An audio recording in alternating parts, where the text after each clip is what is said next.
Bismillahirrahmanirrahim. Assalamualaikum warahmatullahi wabarakatuh. Innal hamdalillah nahmaduhu wa nasta'inuhu wa nastahdihi wa nastaghfiruh wa na'udzu billahi min shururi anfusina wa min sayyiati a'malina. May yahdihillahu fala mudilla lahu wa may yudlil fala hadiya lahu. Asyhadu an la ilaha illallah wa asyhadu anna Muhammadan abduhu wa rasuluh.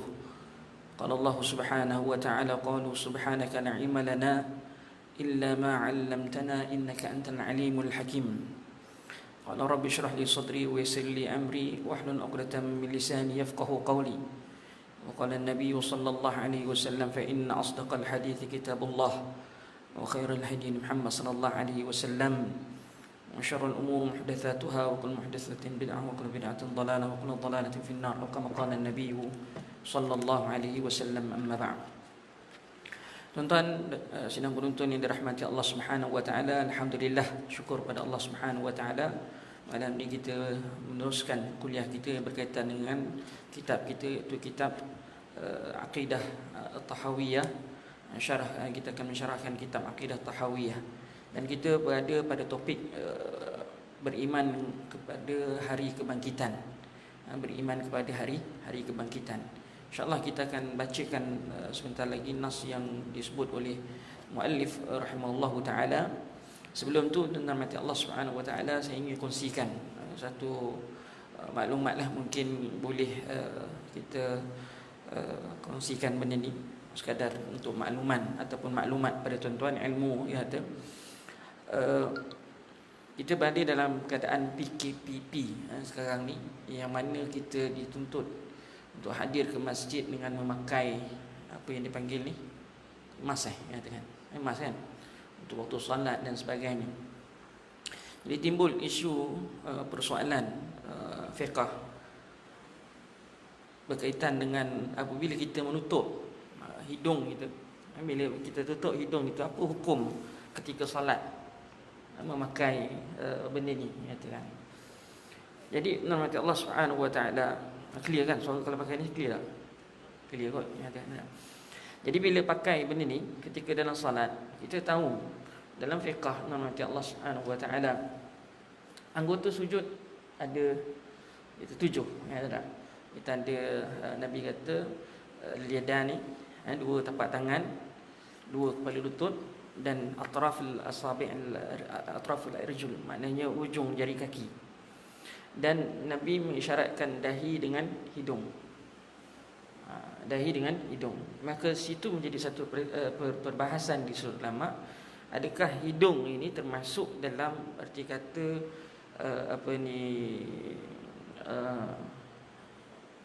anggota sujud ataupun tidak. Dan di sini nurmati Allah Subhanahu wa taala, suka saya kongsikan, sebagian ulama meletakkan bahawa hidung ini hukumnya sama dengan dahi. Hidung hukumnya sama dengan dahi. Maka dianggap satu anggota lah. Jadi ada sebagian ulama dia kata bila semayang tu mesti jejak hidung dengan dahi. So dia satu part. Apa yang ada pada dahi sama dengan hidung. Dalam mazhab Syafi'i, dahi tidak boleh dilapik oleh sesuatu. Maknanya kita kata kena lekat, maknanya kena direct pada tempat sujud. Dia tak boleh dilapik. Kalau kita kata pakai kopiah ni, kita tutup macam tu, kita sujud di atas kopiah ni, maka dalam mazhab Syafi'i salatnya tidak sah. Kerana mazhab Syafi'i meletakkan hukum berdasarkan nas-nas yang ada, mengatakan dahi ini wajib jejak. Cuma dalam mazhab Syafi'i ada perbezaan pandangan hidung. Adakah hidung ni tadi saya kata termasuk dalam hukum yang sama dengan dahi ataupun hidung hukum lain. Maka di situ juga terbinanya masalah hukum kita kata kena letak, tak boleh berlapik atau boleh berlapik. So benda itu khilaf lah di sisi ulama, hatta dalam mazhab Syafi'i sekalipun, sepengetahuan saya. Kemudian nama Allah Subhanahu wa taala, baru kita pergi kepada topik yang berikutnya, apa hukum menutup mulut dalam isu menutup mulut ni dibahaskan dalam fiqh Syafi'i, katakan khususnya digunakan perkataan at-talathum, yang dipanggil at-talathum. Orang-orang Arab dulu musim sejuk, negara-negara sejuk, bila musim sejuk ni dia akan tutup bahagian telinga dengan mulut, dengan hidung, katakan. Itu berlaku. So daripada sudut fiqh kita ada beberapa nas, hadis Nabi SAW yang mungkin kita akan kongsikan saya akan kongsikan dengan tuan-tuan. Di sini ittafaqal ulama bersepakat, ni hukum asal ni, ala karahati talathum fi shalah lirrajul wal mar'ah. Maknanya sepakat para ulama mengatakan menutup mulut, dia panggil talathum itu, ketika dalam solat. Dalam mazhab Syafi'i, maksud talathum itu ialah menutup mulut saja, dia tak masuk hidung. Ada setengah dalam mazhab Hanafi dan Hanbali, dia kata talathum itu maknanya ialah menutup mulut dengan hidung. Itu mazhab Hanafi dengan Hanbali. Adapun mazhab Maliki, dia katakan dia kata ma yasil li akhir syafah as-sufla. Dia kita kata boleh sampai macam tu je. Ada macam tu je. Dia tak tutup semua. Dia tutup kat syafah sufla saja, maknanya bibir bawah je. Dia tak tutup semua. Itu dari sudut maksud talathum lah, katakan, ataupun taqtiyah itu. Maka normat Allah Subhanahu wa taala wa alaihi, dia kata fa salatul rajul awil mar'ah bil luthami makruha. Maknanya hukum asal menutup mulut, hidung ini dari sudut fiqahnya ialah ketika salat hukumnya adalah makruh, katakan. Hukumnya adalah makruh. Berdasarkan hadis Nabi sallallahu alaihi wasallam yang diriwayatkan oleh Abu Dawud dan juga Ibnu Majah. Hadis Abu Dawud dan juga Ibnu Majah daripada Abu Hurairah radhiyallahu anhu, anna Rasulullah sallallahu alaihi wasallam naha an yughatta ar-rajulu fahu fi salati. Bahawa Rasulullah sallallahu alaihi wasallam melarang menutup mulut. Seorang lelaki itu menutup mulutnya dalam salat. Itu nas asal, katakan. Sebab itu digunakan dalil itu sebagai hukumnya makruh, katakan. Ini hukum makruh, dia tak sampai tahap haram. Paling tinggi dia panggil makruh, tanzih. Jadi nama Allah Subhanahu wa taala, bila kita kata hukum asalnya makruh, bahkan ada juga sebagian salaf dia melihat ada orang menutup mulutnya ketika salat, dia akan cabut, dia akan tarik. Mungkin berpegang kepada nas inilah, mengatakan. Ada dinukilkan daripada sebagian salaf itu buat begitu. Salaf ni siapa Ustaz? Salaf ni 3 kurun yang pertama, mungkin di kalangan sahabat, tabi'in dan tabi'in. Saya dengar baru ni syekh kami dia kata, saya tak ingat nama ulama salaf tu yang bila melihat orang menutup mulutnya ketika salat, dia akan tanggalkan beramalkan dengan hadis ni. Inilah kita tu, walaupun hukumnya makruh, kita kata kadang-kadang orang Melayu kita makruh je kan. Jadi lah kita kata kalau makruh ni maknanya apa? Tidak digemari, tidak disukai, katakan. Itu kita konsep asal itu kita kena fahamlah. Imam An-Nawawi rahimahullahu taala kata wa nass An-Nawawi fil Majmu', dalam kitab Majmu' dia kata annaha karahah tanzihiyah la tumna sihhatus salah. La tamna sihhatus salah. Sihhatus salah maknanya memakai kita kata qina, dipanggil orang lelaki yang dipanggil mutalathiman, ataupun orang perempuan yang memakai purdah, yang memakai purdah. Imam Nawawi menyatakan dalam kitab Majmu' bahawa hukumnya adalah makruh. Hukumnya adalah makruh, tetapi tidak membatalkan salat. La tamna sihhatus salah. La tamna sihhatus salah. Wallahu a'lam. Kemudian nama Allah Subhanahu wa taala, begitu juga perkara ini balik pada macam asal tadi, mazhab Syafi'i dia dia maksud mutalathim itu bahagian mulut sahaja, bukan hidung. So bahagian hidung masih ada khilaf kata juga. Adakah dia ambil hukum sama dengan dahi, ataupun dia ambil hukum dengan sama dengan menutup mulut. Kalau sebahagiannya mengatakan kalau dia ambil hukum dahi, maka hidung tak boleh tutup, sebab wajib contoh tempat sujud tanpa dilapik oleh sesuatu. Tapi kalau ada sebahagian ni mengatakan tak, maknanya hidung tidak, maknanya kalau tidak boleh ditutup oleh sesuatu. Berkaitan dengan dahi ini, mazhab Syafi'i je yang seingat saya tidak boleh dilapik oleh sesuatu. Jumhur ulama tak ada masalah. Sebab tu tuan-tuan tengok orang mazhab lain, Hanafi ke Maliki ke Hambali ke, dahi je apa semayang dahi tutup. Macam mana boleh semayang jejak dahi dia kan? Tuan-tuan pergi ke negara Arab, misalnya kata di Oman, yang jenis serban begitu, dia pakai serban tutup dahi tu katakan. Ataupun lagi Arab Saudi sendiri dengan yang pakai kutrah, kadang-kadang dia sujud pun sujud ke atas dia punya kutrah dia tu katakan. Jadi kita kena faham bahawa jumhur ulama, maknanya dahi itu bukan wajib kena, wajib kena letak di anggota sujud, tetapi boleh dilapik oleh sesuatu. Dan kedua-dua pandangan ada dia punya sandaran hadis Nabi sallallahu alaihi wasallam, baik mazhab Syafi'i ataupun jumhur ulama. Dan semua sepakat yang lain, dua tapak tangan, dua kepala lutut dan atraful rijil, maknanya ujung jari kaki itu boleh dilapik, tak ada masalah. Cuma mereka khilaf dekat dahi. Wallahu a'lam. Sekadar maklumatlah kata. So dalam keadaan hari ini, bila kita dalam keadaan situasi sekarang ni yang dipanggil katakan PKPP, ataupun dalam keadaan kita ditimpa dengan wabak COVID-19, kalau orang semayang pakai mask ni, maka tidaklah menjadi satu kesalahan. Katakan bukanlah sampai batal semayang.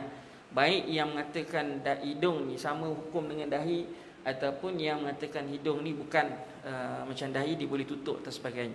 Jadi kedua-dua pandangan tadi, kedua-dua pandangan tersebut pada keadaan isu yang sekarang ini, maka membenarkan, disebabkan istilahnya darurat, ataupun dalam keadaan yang kita kata keperluan untuk nak maslahah tu dengan mafsadah katakan.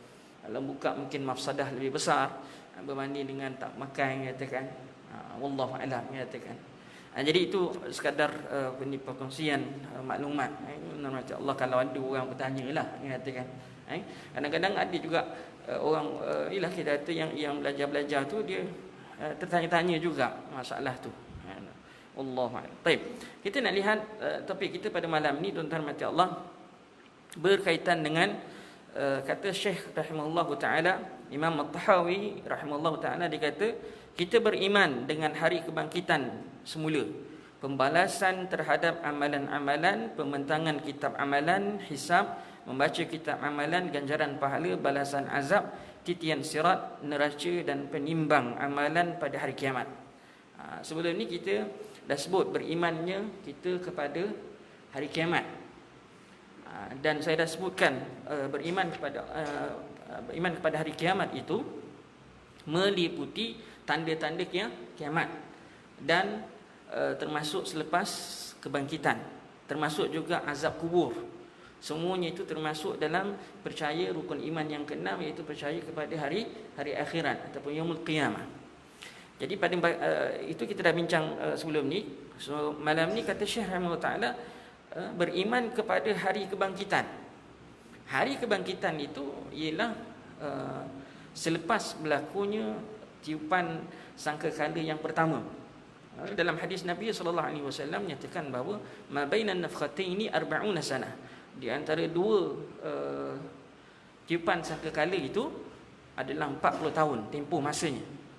So tiupan sangkakala yang pertama, nufikha fis suri fa idza, maknanya sebelum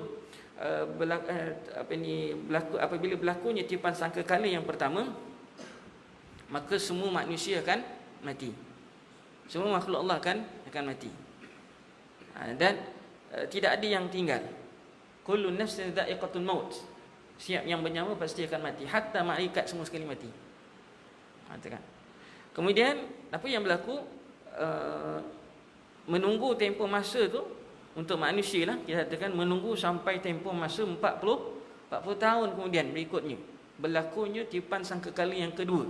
Itu disebut dalam surah Yasin, wa nufikha fis suri fa idahum minal ajdathi ila rabbihim yansilun. Ada wa nufikha fis sur, dan ditiupkan dengan menggunakan alat sur. Sur ni dalam terjemahan yang kita boleh kata tanduk. Tanduk. Tanduk ni bukan trompet. Dulu saya, alhamdulillah lama dah kes ni. Bila dekat dulu buku sekolah serai atau serah, dia letak gambar trompet. Kalau tuan-tuan perasan, katakan sur tu dia letakkan gambar trompet. Bila kami buat review balik dekat JAIS, masa tu ada kumpulan lah, katakan tukar, ini menyesatkan, dia kata. Dia bukan trompet ni, dia katakan sur tu dia tanduk.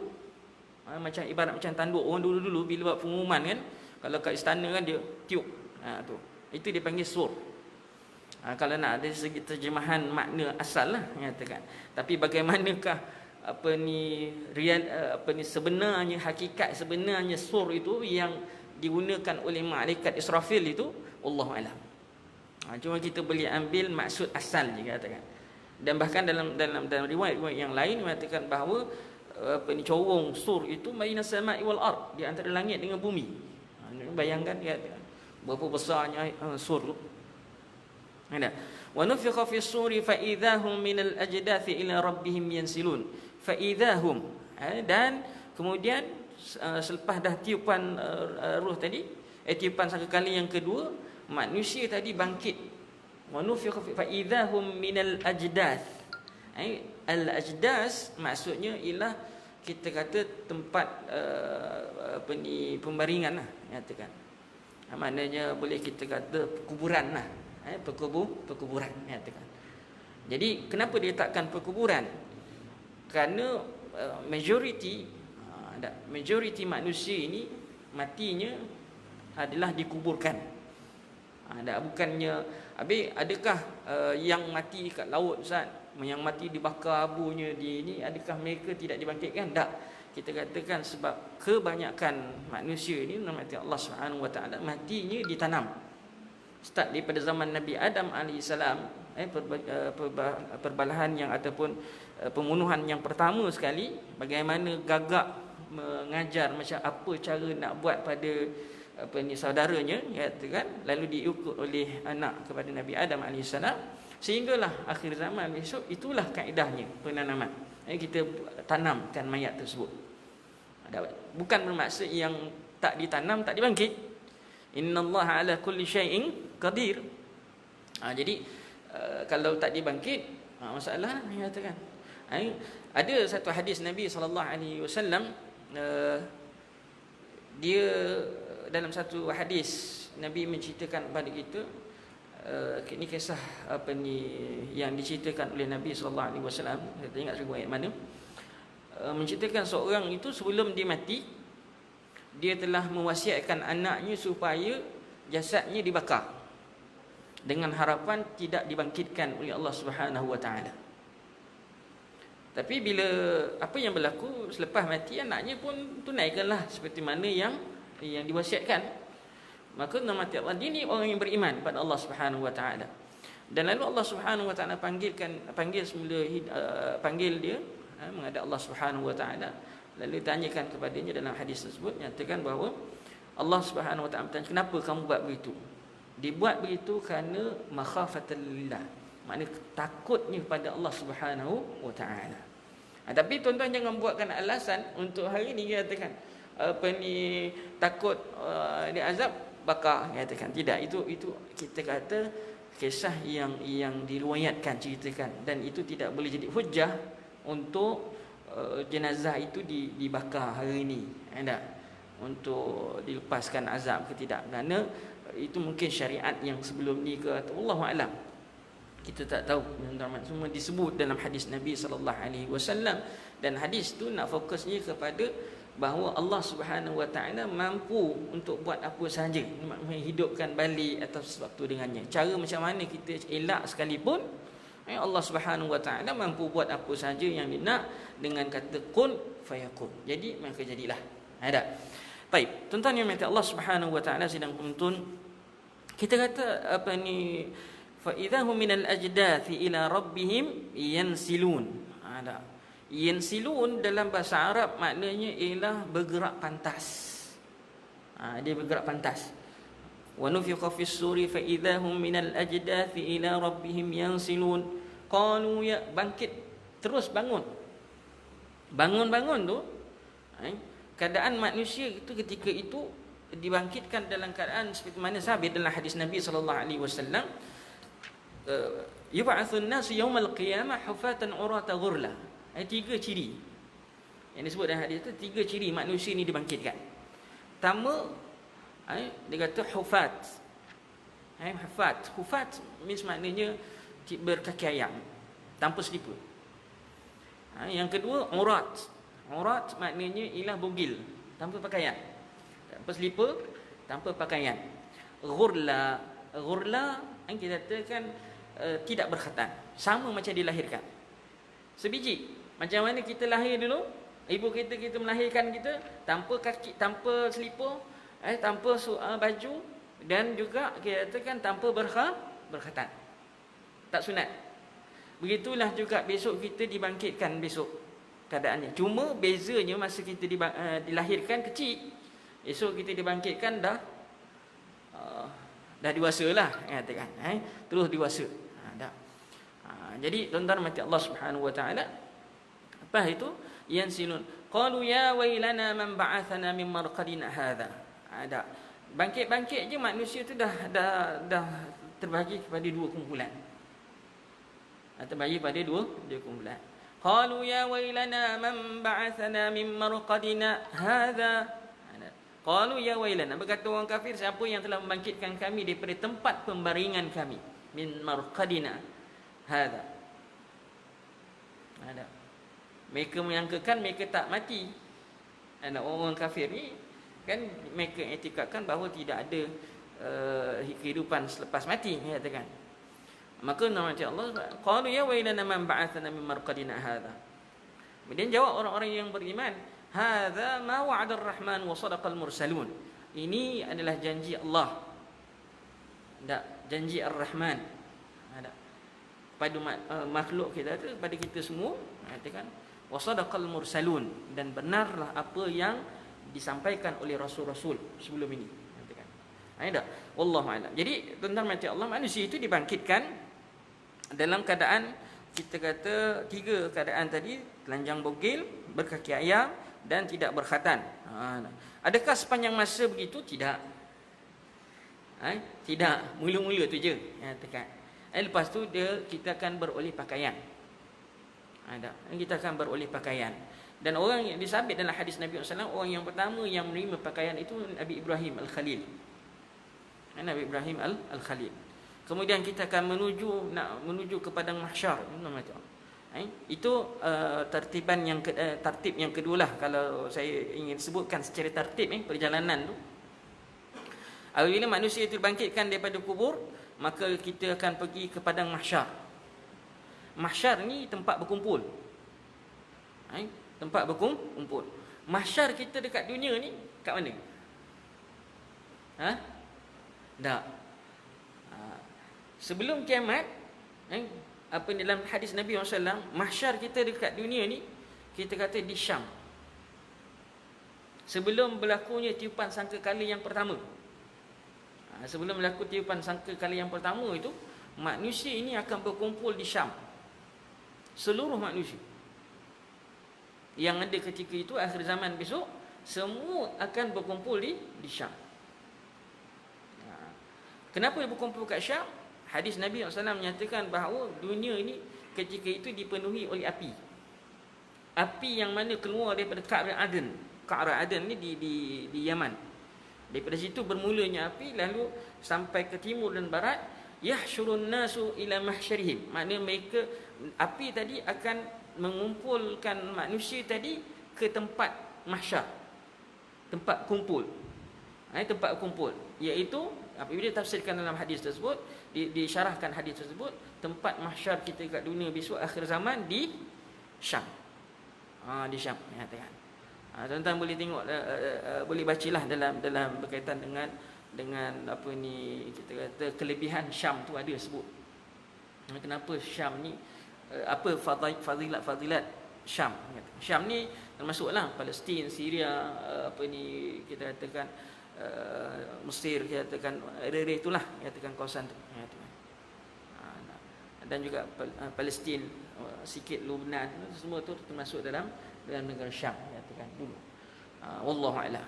Jadi tapi adakah besok kita dibangkitkan besok di bumi yang bukan bumi kita hari ini? Ini maknanya satu tempat yang baru. Satu tempat yang baru, nyatakan. Bumi yang lama dah hancur. Allah bangkitkan balik kita dalam kita katakan satu tempat yang baru, nyatakan, dan di situlah tempat kita mahsyar kita. Mahsyar kita, wallahu a'lam, dalam keadaan kita menunggu yang sangat lama. Menunggu tu lama tu. Dia kata qiyaman tawilah. Tak tashtaddu ma'um haluhum wa zam'uhum. Bukan setakat kita kata tunggu lama, hausnya. Tak, haus. Air tak ada. Tak. Tapi ketika itu, walaupun duduk dalam keadaan yang lama menunggu, ketika di padang mahsyar itu, manusia tetap mampu bertahan. Matahari di atas kepala salah satu amyal. Maknanya 3 mil. 3 mil, kita kata 3 batu lah. 3 batu berapa kilometer? Lebih kurang dalam berapa? Dekat 4 kilometer ada? Lebih? 7? 1.6 kilometer. Kalau 1.6, 6 kali 3, 18. Ya, tekan maknanya 4.8. Lebih kurang lah. Kita katakan hadis sebut salah satu amyal, bukan 3 jengkal. Katakan. Saya pernah ada dulu orang kata 3 jengkal ni ustaz, matahari kat atas kepala. Bila kita tengok hadis Nabi SAW, dia kata salah satu amyal. Salah satu amyal maknanya 3 mil. 3 mil tu maknanya batu. Bahasa Arab bahasa Inggeris dia ambil daripada bahasa Arab mil. Kan? Bahasa Inggeris mil kan? Betul bahasa Inggeris mil, katakan. Bahasa Arab memang disebut mil. Itu antara bahasa Inggeris yang diambil daripada bahasa Arab. Bukan bahasa Arab ambil bahasa Inggeris tak. Sebab apa? Sebab perkataan tu disebut dalam hadis Nabi SAW. So bahasa Arab ni lebih daripada 1400 tahun lamanya. Bahasa Inggeris baru 500 tahun. So siapa yang ambil siapa? Bahasa Inggeris lah yang ambil bahasa Arab, ya katakan. Wallahu a'lam. Jadi tuan-tuan yang mati Allah Subhanahu wa taala, seterus itu selepas dalam keadaan yang wallahu a'lam lah, mengatakan dalam keadaan yang hausnya, dalam keadaan yang takutnya, katakan, dan kita kata memang memang celakalah bagi orang yang celaka. Sebab itu dalam ayat Al-Quran, yauma tabyaddu wujuhum wa taswaddu wujuh. Hari yang mana tabyaddu wujuh, muka-muka cerah, okeylah. Kena yang teruk tu nama Allah, taswaddu wujuh, muka hitam. Walau bagaimana sekalipun nama Allah, penantian itu tetap menyeksakan bagi semua orang. Bukan kata boleh seronok je, aku ni confirm masuk syurga. Tak ada siapa pun yang berani berani, sebab semua dalam keadaan takut. Walaupun kita kata perihal keadaan bangkit itu orang yang beriman dengan keadaan orang yang beriman, orang kafir dengan orang kafir, kita katakan, tapi semuanya tidak kita kata wallahu a'lam lah, wallahu a'lam. Apa-apa pun boleh berlaku. Tapi janji Allah pasti untuk orang yang beriman. Kemudian dan juga janji Allah untuk ke atas orang kafir itu pasti. Kemudian rahmati Allah Subhanahu wa taala, selepas itu kita antara perkara pertama yang kita akan buat menuju ialah kita akan mendapatkan air disebabkan kehausan yang terlampau lama, kita katakan tak minum apa semua ni. kita akan mencari air. Dan ketika inilah setiap umat akan minum air telaga yang dikhususkan untuk umat tersebut. Setiap Nabi ada dia punya telaga. Mana setiap Nabi itu ada umat dia sendiri. So maka umat dia tadi akan minum air telaga Nabi dia sendiri. Hatta umat Nabi SAW, umat Nabi ni, kita ni, Allah Subhanahu Wa Taala akan dapat minum daripada telaga yang telah dikhususkan untuk Nabi dan juga umat Nabi SAW. Tetapi satu perkara yang perlu kita ingat, Nabi SAW diingatkan bahawa akan ada umat Nabi SAW. Ni orang yang beriman ni. Orang kafir memang confirm tak dapat lah. Ni yang beriman, yang Islam, yang kita kata hukum asalnya Islam. Mereka ini mereka ini dihalang seperti mana sabit dalam hadis Rasulullah SAW, mereka ini dihalang daripada minum air telaga. Terhalang daripada minum air telaga. Bila ditanyakan oleh Nabi SAW kepada malaikat, kenapa umat aku dilarang daripada minum? Maka dijawabkan kepada baginda sallallahu alaihi wasallam, kamu tak tahu apa yang mereka telah lakukan selepas kewafatanmu. Mereka telah mengubah apa yang tak sepatutnya mereka ubah. Tak sepatutnya apa yang mereka buat satu perkara yang bukan termasuk, bukan yang disuruh oleh kamu. Dan itu menurut Allah Subhanahu Wa Taala wal iyazbillah lah, kita minta lindung. Sebab itu kita dalam bab ibadat seboleh mungkin jangan kita pandai-pandai buat ibadat. Jangan rasa seronok buat ibadat yang orang kata ni boleh amal, ni boleh amal. No, katakan. Benda kita katakan ibadat kita bukan dengan akal, dengan nafsu, tidak. Nas kita kata ibadat mesti bersandarkan kepada dua syarat. Satu, ikhlas. Yang kedua, mutaba'atin Nabi sallallahu alaihi wasallam. Maknanya mengikut apa yang disarankan oleh Nabi sallallahu alaihi wasallam. Barulah kita kata salim, barulah kita selamat insya-Allah Subhanahu wa taala. Cuma dalam bab sunnah Nabi sallallahu alaihi wasallam, ittiba', ikut sunnah Nabi sallallahu alaihi wasallam, penjelasan terhadap sunnah Nabi sallallahu alaihi wasallam melalui para ulama. Kita tak boleh direct hadis Nabi sallallahu alaihi wasallam, bukan kita ni pakar bahasa Arab. Bukan kita ni alim sehingga boleh istinbat hukum, dah. Maka sebab itu adanya ulama tadi yang amanah, yang menerangkan hukum, sumber-sumber hukum ibadat-ibadat berdasarkan hadis-hadis yang memang sahih daripada Nabi sallallahu alaihi wasallam. Maka kita pun dapatlah beramal dengan cara yang betul. Kerana di sana juga kita kena ingat ada yang kita kata wal iyazbillah atas title ulama, kononnya alim dan sebagainya, silap hari bulan juga boleh menyesatkan. Itu kita kena berhati-hati. Maka bila dalam bab-bab inilah katakan sangat-sangat kita perlu berhati-hati. Wallahu a'lam.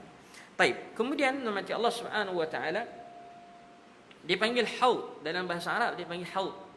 Haud ni telaga Nabi SAW yang dipanggil haud ni, dia bukan kautsar. Kan dalam ayat Quran, inna a'tayna kal kautsar. Maknanya a'tainaka kal kautsar, maknanya al-kautsar itu dalam syurga. Yang di luar ni haud. Ada dah pandangan ulama yang kata dia ada hubung kait lah dengan al-kautsar. Ada yang kata tak, yang tu lain, yang ni lain.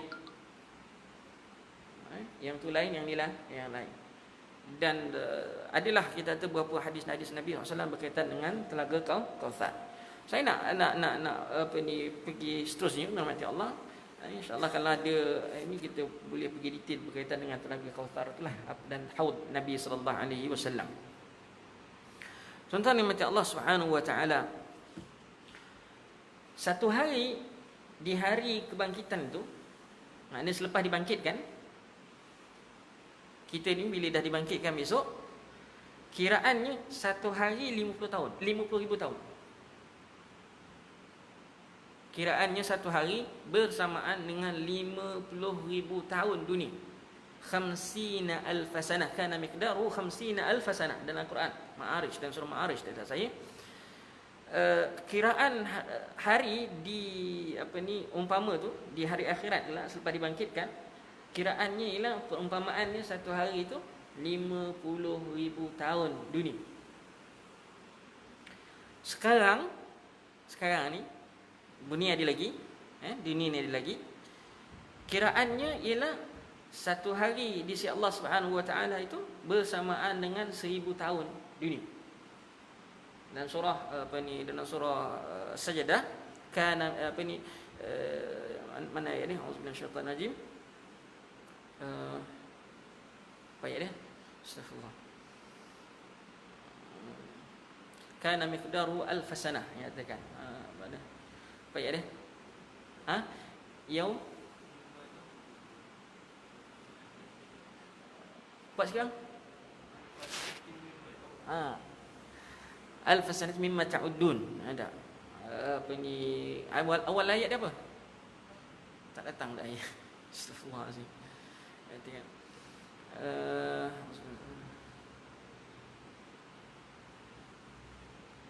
Nanti tak apa. Nanti kalau datang kan ni bagi tahu. Tapi disebut dalam surah dalam surah Alif Lam Mim Sajdah itu kiraannya 1000 tahun. Dan surah Sajdah disebut 1000 tahun. Maka Ibn Abbas radhiyallahu anhuma dalam mentafsirkan kedua ayat ini mengatakan bahawa yang kiraan 1000 itu ialah ketika dunia ni ada lagi.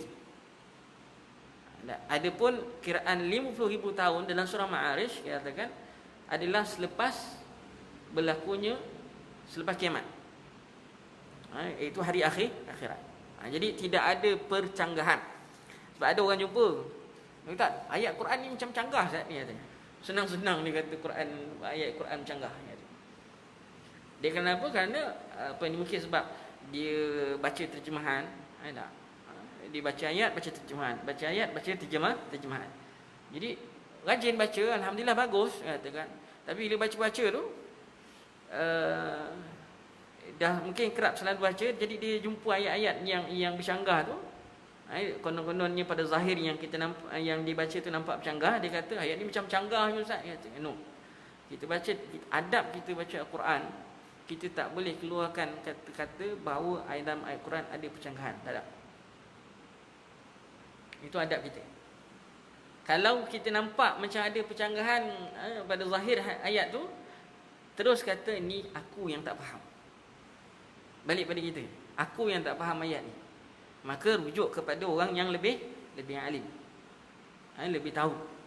Fasalu ahla dzikri in kuntum la ta'lamun. Tanyalah orang yang lebih tahu jika kamu tidak mengetahui, nyatakan. Kemudian nanti Allah Subhanahu Wa Taala seterusnya, selepas dah minum air telaga tu, tunggu lagi.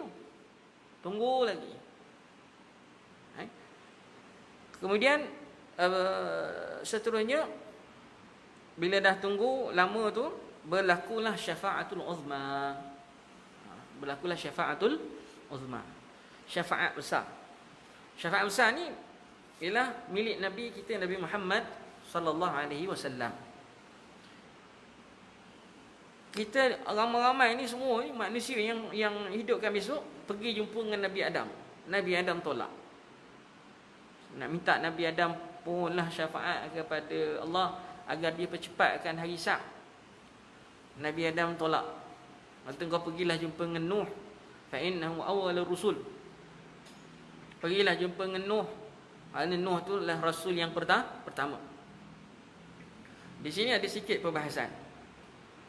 Bila kata Nabi Adam AS, Nuh itu adalah rasul yang pertama dalam hadis. Pergilah jumpa Nuh, fa innahu awwalur rusul. Kerana Nuh itu adalah rasul yang pertama. Kita belajar kat sekolah, rasul yang pertama siapa? Adam. Ada. Tapi benda ni ada khilaf.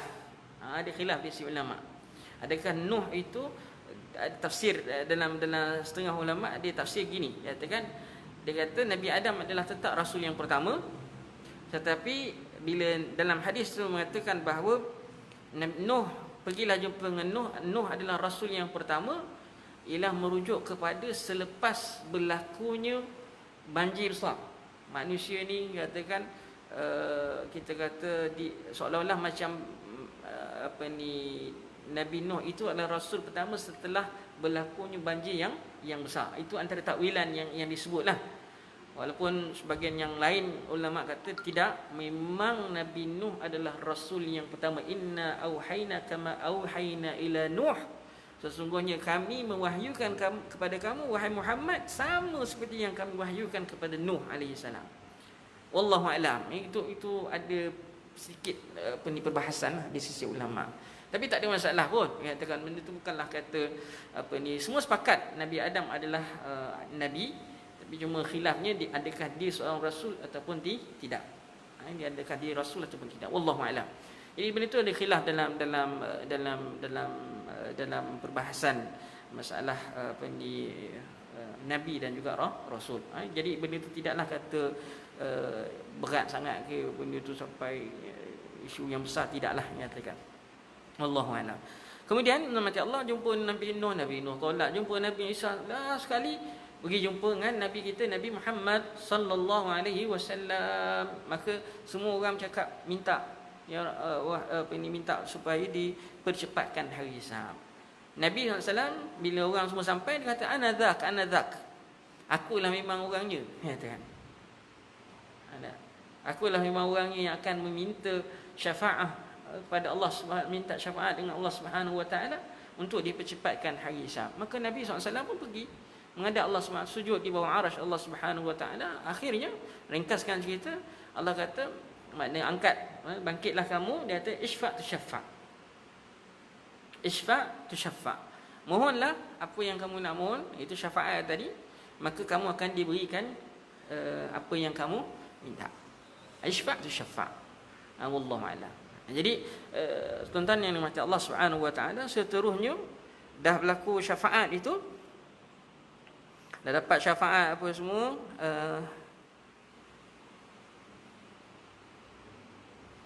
kita akan startlah ditunjukkan amalan-amalan kita. Tunjukkan amalan-amalan kita. Belum dapat buku lagi. Ditunjukkan amalan-amalan kita. Kalau tuan-tuan sebut yauma yatadhakkarul insanu ma sa'a. Yauma yatadhakkarul insanu ma sa'a. Hari yang mana manusia ni akan ingat balik semua yang dibuat. Start dia balik sampai dia mati. Kita sekarang apa buat minggu lepas pukul ni pun dia tak ingat. Siapa boleh ingat memang masya-Allah lah yang katakan. Yang semalam pun kita boleh lupa tuan-tuan. Tapi bila dah akhirat besok, ada sampai kat arad amal ni kita dah start yauma yatadhakkarul insanu ma sa'a. Ada minta azan dulu. Mudah sikit je tuan-tuan insya-Allah. Kita dapat sampai hisab tu nanti, baru kita kemudian kita cerita pula kemudian lain.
Jadi tuan-tuan mati Allah Subhanahu wa taala, manusia ni bila dah di akhirat kelak nyatakan di apa ni dalam surah apa ni syaitan najim, dalam surah Kahfi itu Allah sebut ma li hadzal kitab la yughadiru saghiratan wala kabiratan illa ahsaha. Maknanya kita bila kita dapat buku amalan, kita dapat je, kita ingat semua apa tu apa yang kita lakukan. Ada yang terima tangan kanan, ada yang terima tangan kiri. Waliyazbillah min dzalik. Maka di sini kata ulama ada dua bentuk hisab dekat akhirat selepas terima buku amalan. Ada dua bentuk hisab. Hisab yang pertama untuk orang-orang yang beriman pada Allah Subhanahu wa taala. Untuk orang yang beriman pada Allah Subhanahu wa taala berdasarkan dengan ayat Al-Quran, berdasarkan apa ni mana ayat dia? Allah Subhanahu wa taala berfirman, tak jumpa pula ayat ni.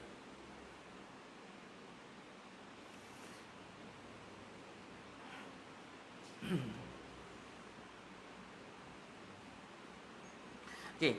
Apa fasawfa yuhasabu hisaban yasira. Fasawfa yuhasabu hisaban yasira. Mereka akan dihisap dengan hisap yang sangat-sangat mudah. Ini dipanggil arad dengan hisap. Dipanggil dah ditunjukkan buku amalan dia. Orang yang beriman yang dapat buku dengan tangan kanan apa semua, katakan dia akan dihisap, dan hisap ini hanya fokusnya kita katakan disebut seperti mana disebut oleh para ulama, ya khusus yus'al an amalihi, amal dia, ilmu dia, dan nikmat Allah Subhanahu wa taala ke atas dia. Untuk orang yang beriman, katakan fayujib, maknanya orang yang beriman tadi akan jawablah apa ni akan dibahaskan. Bahkan dalam hadis Nabi sallallahu alaihi wasallam, hadis yang lain dia kata Azim, dia kata la tazulu qadama 'abdi yawm al-qiyamah hatta yus'al an 'umrihi fima afnahu wa an 'ilmihi fima fa'al wa an malihi min aina iktasabahu wa fima anfaqahu. Maknanya kita kata tiga antara yang akan ditanya ialah disebut dengan ni, ilmu dia buat apa dengan ilmu dia, harta dia daripada mana dia dapat, wa fima min aina iktasabahu wa fima anfaqahu, maknanya kepada apa benda duit tu digunakan untuk apa. Jadi itu antara, dan kemudian wa an jismihi fima ablah, anggota badannya, tenaga dia, pak kerat dia, apa yang dia buat, katakan. Jadi simpulkan tadilah kita katakan ilmu, amal dan nikmat Allah Subhanahu wa taala untuk orang yang beriman, ahli yamin. Dan ada satu lagi kumpulan yang hisab juga, hisabul arad juga, untuk yang panggil ahlul usar, untuk ahli maksiat, dan sebagainya lah, katakan mereka ini kita kata yang menerima, khususnya yang menerima buku amalan dengan tangan kiri. Waliyazbillah min dzalik. Mereka inilah kita kata apa disebut akan di mana dia kata disebut dalam hadis Nabi sallallahu alaihi wasallam, man nuqishal hisab halak. Siapa yang dihisap masa ni, dia katakan memang habis, hancurlah dia, halak.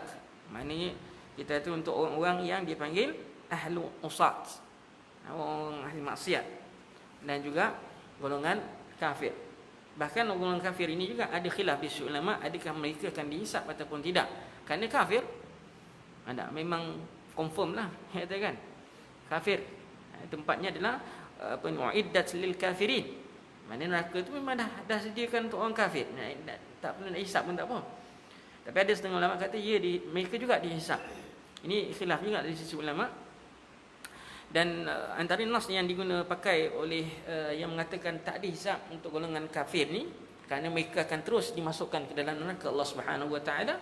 Allah wa qadimna ila ma 'amilu min 'amalin faj'alnahu haba'an manthura. Mereka bawa datang amalan-amalan mereka dan Allah jadikan seperti habuk yang berterbangan, tak ada nilai. Jadi terus masuk dalam neraka Allah Subhanahu wa taala. Jadi kemudian mati Allah adalah dalam hisab itu adalah cerita-cerita halim usad di kalangan. Antara yang cerita-cerita yang boleh dikongsikan dengan tuan-tuan yang dirahmati Allah ialah kita kata orang yang ahli maksiat itu memang, tapi disebabkan rahimnya Allah Subhanahu wa taala, ghafurnya Allah Subhanahu wa taala, maka Allah ampunkan dosa dia yang banyak sangat.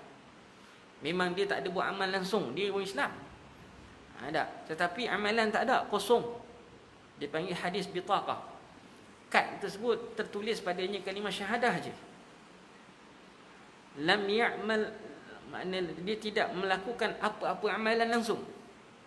Tapi disebabkan sifat Allah Subhanahu wa taala Ghafurur Rahim, maka Allah ampunkan dosa dia semua. Sebab itu dalam hadis Nabi SAW, walaupun kita kata dalam i'tiqad Ahlussunnah wal Jamaah, ahlul usat, walaupun dia ahlul usat, maknanya hak pengampunan dosa ke atas mereka adalah hak Allah Subhanahu wa taala. Ada. Bukan makna dia ahlul usat confirm masuk neraka, tidak. Tak semestinya. Sebab i'tiqad Ahlussunnah wal Jamaah beriktikad, berpegang bahawa orang yang melakukan maksiat tadi balik kepada kehendak Allah Subhanahu wa taala selagi mana dia tidak mensyirikkan Allah Subhanahu wa taala. Innallaha la yaghfiru an yushraka bihi wa yaghfiru ma duna dzalika liman yasha. Wa yaghfiru ma duna dzalika liman yasha. Syirik dia tak. Kalau mati syirik, innalillah.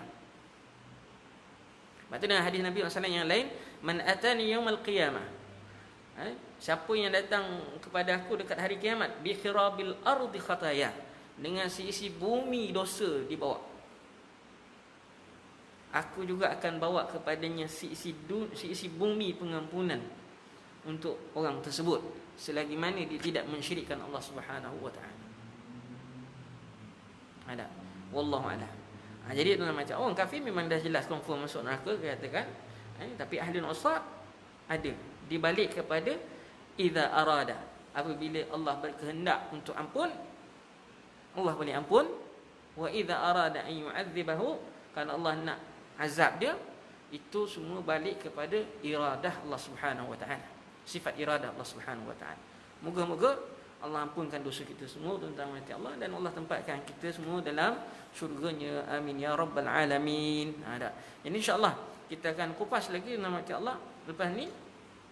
Kalau ada masa insya-Allah minggu keempat selepas hisab. Dah settle hisab. Ada banyak lagi cerita. Maknanya siapa yang tak dihisab, apa ciri-ciri orang yang tidak dihisab oleh Allah Subhanahu wa taala. Bagaimanakah kita kata nasib orang-orang munafik?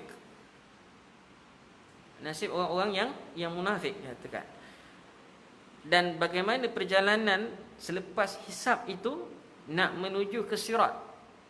Daripada sirat nak menuju nak meniti sirat. Kemudian dia ada satu lagi yang dipanggil qantarah. Satu lagi jambatan. Kalau sirat ni jambatan panjang. Ada. Kalau qantarah tu dipanggil jambatan pendek. Ada dua jambatan. Kita popular yang pertama je, sirat kan. Dalam hadis Nabi SAW ada satu lagi jambatan yang dipanggil qirat. Dipanggil satu lagi. Qantarah, sorry. Dipanggil qantarah. Qantarah ada satu lagi special. Lepas tu barulah kita berada depan pintu syurga Allah Subhanahu wa taala. Lambat lagi tu. Yang tadi yang tak dihisap, dia terus dia skip terus. Siapa dia? Orang yang tidak dihisap oleh Allah Subhanahu wa taala, yang jumlahnya disebut dalam hadis Nabi SAW. Ada yang jumlahnya disebut dalam hadis Nabi SAW. Adakah kita tergolong? Wallahu a'lam. Ada. Wallahu a'lam. Nanti insya-Allah minggu yang keempat kita akan cerita siapakah golongan yang dapat melepasi dapat sampai ke syurga Allah Subhanahu, dapat pintu syurga tanpa hisab. Dan kita kata kumpulan yang pertama lah yang akan masuk ke syurga Allah Subhanahu wa taala min babil aiman, daripada pintu yang dipanggil babul aiman. Sebab Nabi dalam hadis Nabi sebut jelas, adkhil ummatakal jannah min babil aiman man la hisabalah, atau kama qala, wahai Muhammad, masukkanlah umatmu di kalangan umatmu yang tidak dihisap daripada pintu babul aiman. Ada banyak cerita lagi tentang nama Allah. InsyaAllah, semoga Allah panjangkan umur kita. Yang penting sekali nama Allah, Allah ampunkan dosa kita semua, dan Allah beri taufik kita untuk melakukan terus ibadah dan beriman kepada Allah Subhanahu wa taala sehingga mati, menjauhi kita daripada syirik. Allahu a'lam. Amin ya rabbal alamin. Jadi setakat itu saja. Wabillahi taufiq hidayah. Wassalamualaikum warahmatullahi wabarakatuh. Subhanakallah wa bihamdika asyhadu an la ilaha illa anta astaghfiruka wa atubu ilaik.